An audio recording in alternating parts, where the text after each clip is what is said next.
All right, today we're looking at STEM, scaling transformers with embedding modules. This is from researchers at Carnegie Mellon and Meta AI, Ranajoy Sidhukan and the team. Right. And the paper introduces something they call static token indexed sparsity. Yeah. Essentially, they take the up projection matrix in the feed-forward network, the FFN, and just replace it with a layer local embedding lookup table. It's a really simple, elegant move. It is. And by doing this, they cut FFN parameters by about a third. They decouple the model's capacity from its per token FLRPs. And this is huge. They get rid of the training instability we see in Mixture of Experts. No more load balancing issues. It's a big deal. A huge deal. The results are pretty impressive, too, like 3 to 4% accuracy bumps on 350M and 1B models, especially on reasoning benchmarks. AirC Challenge saw a big lift. Exactly. And it also allows for this wild, precise knowledge editing. You can literally swap token embeddings to change facts without touching the input. It's a massive efficiency hack that somehow also improves performance. It really challenges this core assumption that everything inside a transformer has to be a dense matrix multiplication. Right. So let's back up a bit and just set the scene. We're in this moment where scaling laws are everything. You want a smarter model, you just make it bigger, add more parameters. But we've all hit the compute wall with dense models. We have. I mean, in a standard dense model, if you have, say, 100 billion parameters, you're lighting up every single one of those for every single token you generate. It's incredibly inefficient. Yeah, it's like using your entire brain just to decide what to have for breakfast.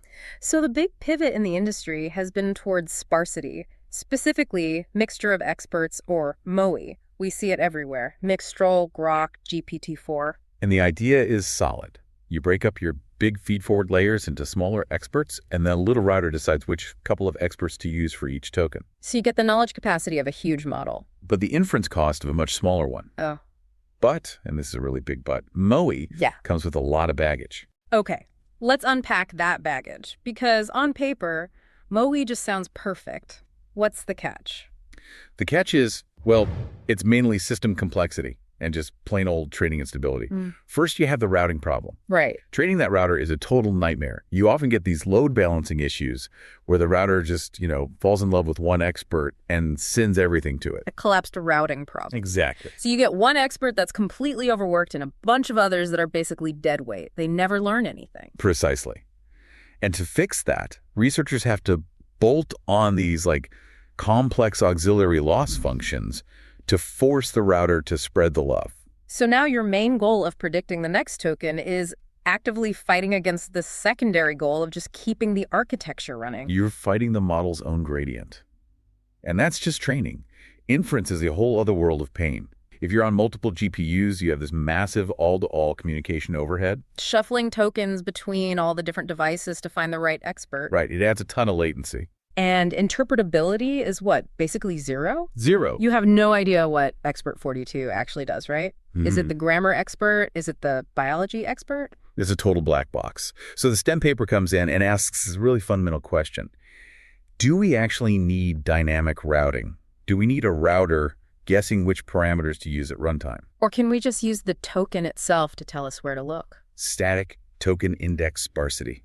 That's their core idea. Yeah. If the input token is Spain, why do you need a whole neural network to route it? We know it's Spain. We should just have a dedicated set of parameters for Spain. It sounds almost too simple, like we're just going back to using hash maps. But to really get how they pulled it off, we need to get into the weeds of the architecture. Right. So most modern LLMs use SWGLU FFNs. The SWGLU variant, yeah. And mathematically, it involves three distinct matrices. You've got your gate projection, which is WG, the up projection, WU, and the down projection, WD. Okay, so walk us through the data flow. An input vector comes in. What happens next?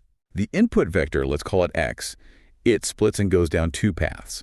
Path A goes through the gate matrix, WG, and then a nonlinearity like SciLU. This kind of decides how much of the information should get through. It's the gatekeeper. It's a gatekeeper. Path B goes through the up projection matrix, WU, and this is what blows the input up into that higher dimensional hidden state. So WU creates the features, and WG decides which ones matter. Then you multiply them together and send it through the down projection, WD, to get it back to the right size. Correct. Now, here's the STEM innovation. They look at that up projection matrix, WU, which is huge, by the way, and they just delete it. They just delete. Gone. They replace that whole term, the WU-X, with a simple lookup operation.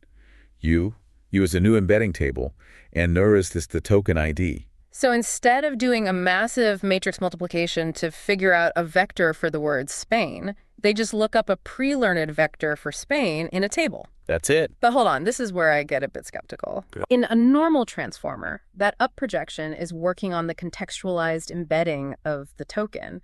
Bank in Riverbank gets a totally different vector than bank in bank robbery. Right. If you're just looking up a static vector for the word bank, aren't you throwing away all that context? Aren't you basically just turning the model into a bag of words? That is the absolute critical point. And if they had replaced the whole layer with a lookup, yeah, it would completely fail.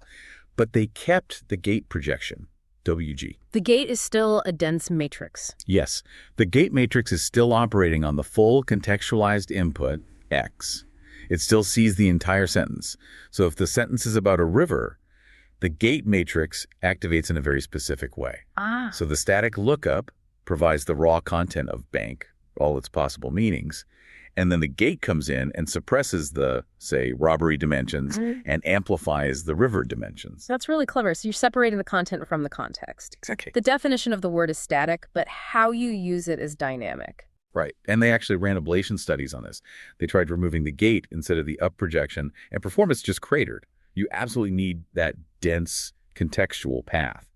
But the raw information, the keys, can be static. This connects to that memory view of FFNs, doesn't it? The idea that they're basically just key value stores. It's a very popular way to think about it. In a standard layer, the up projection is kind of generating a key or an address from the input. STEM just argues, look, we already have a perfect key. The token ID itself is the key. Why waste all those FLOPs computing a fuzzy address when we have a hard index right there? It's an efficiency play that also happens to line up with theory. And let's talk about that efficiency. You've just deleted a third of the matrices. It's roughly 33% of the parameters in the FFN layers, just gone. And because you're skipping that huge matrix multiplication, their analysis shows something like a 20 to 25% reduction in FLOPs for training and inference. But the real game changer here isn't just the parameter count, it's the hardware implications. The paper talks about this HBM versus DRAM strategy. Oh yeah, this is huge for anyone trying to run these models without a nation-state's budget. Right. Explain that. So on a GPU, you have high bandwidth memory, HBM. That's your VRAM. It's super fast, but it's small and incredibly expensive. Then you have your regular system, RAM, DRAM, which is massive and cheap, but much slower. And normally you can't just stick model weights on DRAM because the GPU can't fetch them fast enough. Correct. Especially with MOE. In MOE, the router decides which expert to use at the absolute last microsecond. You can't predict it. So all of those expert weights have to live in that expensive HBM ready to go. But STEM is deterministic. Exactly. Because the lookup is indexed by the token ID, you know exactly which parameters you'll need the second you see the input batch. You can look at the text and go, okay, I need the embeddings for the cat sat on the mat. You can prefetch it? You can prefetch it asynchronously from the cheap CPU DRAM to the GPU HBM. You can have this enormous terabyte scale table of embeddings on DRAM and just stream the tiny slice you need for that batch over to the GPU. It completely breaks the memory wall. It decouples the model's total size from your GPU's VRAM limit. And it solves the batching problem, too. In MOE, if your batch size gets bigger, you activate more experts and your cost goes up. In STEM, the cost scales with the number of unique tokens in the batch. Deduplication. Right. If the word "the" appears 5,000 times, you only fetch that embedding once. It's a much more efficient scaling curve. That's a massive win for throughput. Okay, so it's efficient, it's stable, it fits on cheaper hardware, but does it actually understand anything? The paper has this section on interpretability and knowledge editing that felt like science fiction. It's the most exciting part for me. Because these embeddings are tied directly to token IDs, they act like physical handles on the model's knowledge. Which we never really had before. Never. In a dense model, the concept of France is just smeared across billions of weights. You can't point to it. But in STEM, France is literally just row 4021 or whatever in the lookup table. Exactly. So the researchers did this amazing Spain to Germany experiment. They take a prompt like the capital of Spain is. And the model would normally say Madrid. Right. But then they pause the model. They go into the STEM layers. They find the static embedding vector for the token Spain. And they just overwrite it with the vector for Germany. They don't change the input text at all. The prompt still says Spain. The input text is completely untouched. But when they run the forward pass, the model outputs Berlin. And it continues to describe Germany. The capital of Spain is Berlin, a city famous for, the Berlin Wall. That is absolutely mind-bending. You've basically performed brain surgery on the model's concept of Spain. It proves that the factual knowledge is localized right there in those specific embeddings. The model is actually retrieving a bundle of facts associated with that symbol from the table. And they took it even further with multi-token entities, right? Because Spain is one token, but what about United States? That's two. How do you swap that? This is one of the most surprising findings for me. They wanted to swap United States with California. So to get a single vector for United States, they just took the embedding for United and the embedding for states and averaged them. Just average the two vectors. That feels like it should just create noise. You would think it sounds way too simple to work. But when they used that average vector as the representation for United States and swapped it into the California slot, the model started talking about Sacramento instead of Washington, D.C. So the vector space is linear enough that the average of the parts actually points to the concept of the whole. It seems so, yeah. Yeah. It implies this really robust geometric structure to the embeddings, where the semantic center of a concept is literally at the geometric center of its constituent tokens. The implications for things like RAG or just model updating are massive. Right now, if a fact changes in the world, you either have to do a costly fine-tune And risk catastrophic forgetting. or use RAG and just hope the model pays attention to the context window. With STEM, you could theoretically just issue a patch. Just update a few rows in the lookup table. It's like updating a database, not retraining a neural network. So interpretability usually comes at a cost of performance, but they're claiming this thing actually performs better, Yeah. especially on RRC Challenge, which is a really hard science reasoning benchmark, a 9–10% improvement. Why?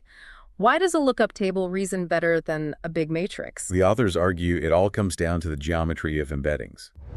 They did a cosine similarity analysis to see how the vectors are laid out in space. Okay, break that down. Cosine similarity is the angle between vectors. Right. If two vectors have a high cosine similarity, they're close together, pointing in roughly the same direction. Wow. In a standard dense model, the vectors that come out of the up projection are all kind of clustered together. They overlap. They overlap, and this causes what they call representational interference. It's like a messy filing cabinet.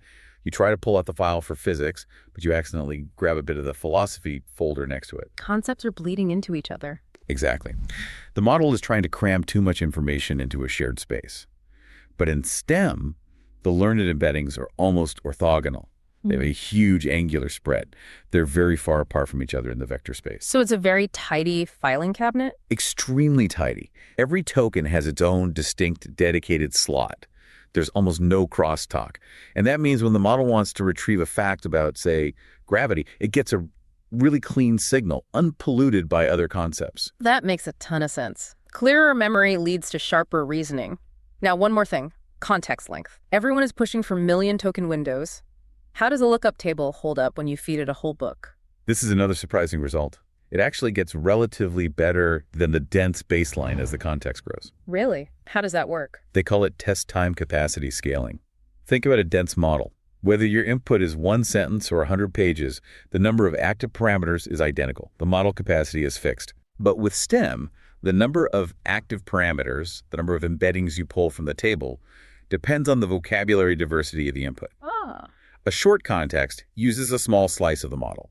A long, complex document with lots of unique words activates a much larger portion of that giant embedding table. So the effective size in the model scales with the complexity of the task at hand? Exactly. It recruits more memory when it needs it.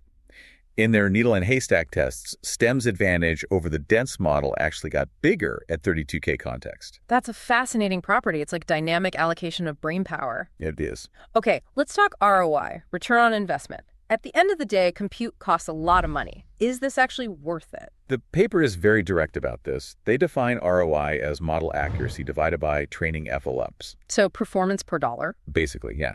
And STEM consistently gets an ROI of between 1.08x and 1.33x compared to baseline. So you're getting up to 33% more performance for every FLUP you burn. Or you're hitting the same performance level with 33% less compute, which on a 70B parameter model, that's millions and millions of dollars saved. It really does seem like a have your cake and eat it too kind of situation. It does. Which makes me wonder, Why haven't we been doing this all along? Why did we spend the last 5 years building these absolutely enormous up projection matrices?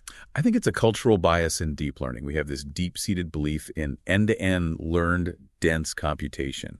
We just assume that a neural network generating a vector has to be smarter than just retrieving one. We equated complexity with capability. Exactly. We thought if it's static, it can't be that smart. Yeah. But what STEM shows is that for factual knowledge, a static lookup, a basic computer science primitive, is actually the superior architecture, as long as you pair it with a smart, dense gating mechanism. It brings me to this thought I kept having while reading the paper. If the FFNs are really just key value stores, and we can replace the keys with these simple static lookups, how much of a large language model actually needs to be a neural network? That is the big provocative question, isn't it? It is. Are we moving towards a future where the actual brain of the AI, the reasoning parts, the attention, the gating, is a really small, dense core on a GPU, but all the knowledge, all the facts about the world is just a massive petabyte scale database sitting on cheap hard drives? I think we might be. It suggests a more modular future. We're finally separating the processor from the hard drive. For a decade, we've been trying to bake the entire internet into the processor itself. Into the weights. Into the weights. And that's just fundamentally inefficient. STEM shows us how to decouple them. It's like we're reinventing the von Neumann architecture, but with this fuzzy neural interface sitting between the logic unit and the memory. And that separation might be the only way we can actually afford to scale these things to the next level. If you want a model that knows everything, you can't afford to store everything in high bandwidth memory at $30,000 a chip. You need to store it on $50 RAM sticks. You do. This paper really feels like a potential pivot point. It gives us a third path that isn't just the brute force of dense models or the engineering nightmare of MOE. I agree. It's a win for efficiency, a win for interpretability, and a win for scaling. Well, for those of you listening who want to dive into the math, and I really recommend checking out the FLOP's reduction analysis in the appendix, the paper is STEM. Scaling transformers with embedding modules. It's a fantastic read, a real masterclass in challenging the assumptions we all hold about architecture. That's our breakdown for today. We'll be back with another paper soon. Keep scaling.